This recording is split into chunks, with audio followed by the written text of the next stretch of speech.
you doing, Andrew? I'm okay. We're nearly an hour into this news conference, and to my knowledge, no one has even mentioned the pandemic. So what I'm wondering is, first of all, do you have any concerns about all of these crowds gathering, regardless of the purpose and regardless of the passion, in terms of public health? I'd love it also if one of your public health experts who's on this call could answer as well. How much are you concerned that there will be a rise in COVID cases as a result of all of these crowds? And why have you not made public health statements over the last couple of days reminding people about social distancing? Yeah.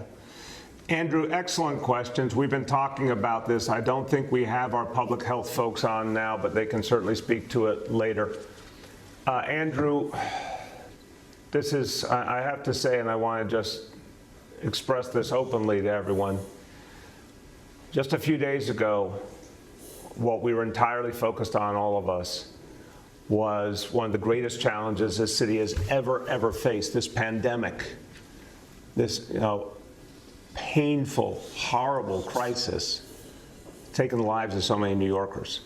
When I was out in central Brooklyn yesterday, maybe I had, 15, 20 conversations with just everyday people on the street.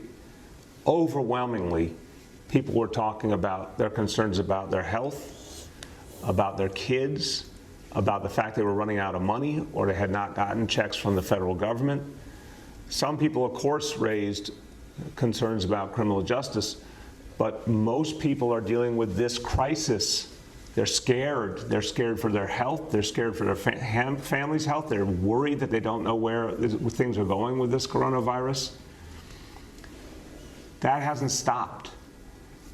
Andrew, I think the honest truth is we are dealing with, right in the middle of that, another absolutely unforeseen moment that's vast in its scale, that if there had not been the coronavirus now, this last few days would stand out in American history as a painful, profound moment. And you're seeing it happening literally in cities big and small. It looks like entirely all over the country. So I think we've got two almost exact opposite realities, if you will, that are colliding at the same time. Now, the disparities pervade both. Let me hasten to say, the disparities, the racism that is inherent in what happened with the pandemic is also inherent in all the concerns running through the policing debate. We've got to address them across the board. We've been trying to for years. We have to do a lot more. But to your central point, it's very hard to say to people, when there's such pain, there's such anger, that if you say, don't come out because of the pandemic, and I think that this is something we grapple with all the time. We don't want people to hear that as we are not hearing your concerns, or your concerns are not valid, or we don't have to change things. And it's a very tough balance. And again, this is happening on such a painful, intense national scale. This is not like, before this we had small protests, and I kept saying, whether you're left, right, or center, I wish people would stay home, not protest, do it virtually. But this moment is the outpouring of such pain and frustration, years and years, decades, generations of pain and frustration outpouring. This is a different reality. We've had to adapt to it. We've had to try and understand it and address it. And I am very worried about the health impact. To the core of your question, I would urge everyone to think about this. And I do think that for those who have made their presence felt, made their voices heard, the safest thing from this point is to stay home, obviously, because we don't want people in close proximity to each other. We don't want people out there where they might catch this disease or spread this disease.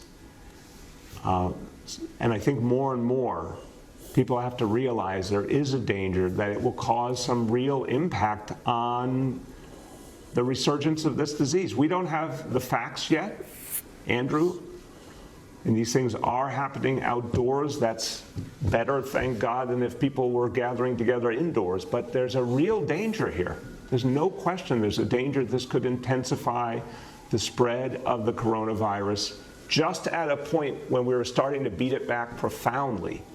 So I want to beseech everyone to think about that. I would certainly urge everyone, look, if you've made your point, it's time to stay home. If you do go out, please try in any way you can to observe social distancing and keep those face coverings on. But Andrew, in conclusion, this is just a horribly complex situation. It just is. We've never dealt with anything like this combination of features, and we're all trying to find our way to the best solutions. That's the honest truth. The next is Marcia from CBS. Mr. Mayor, good morning. How you doing? I'm all right, Marcia. How you doing?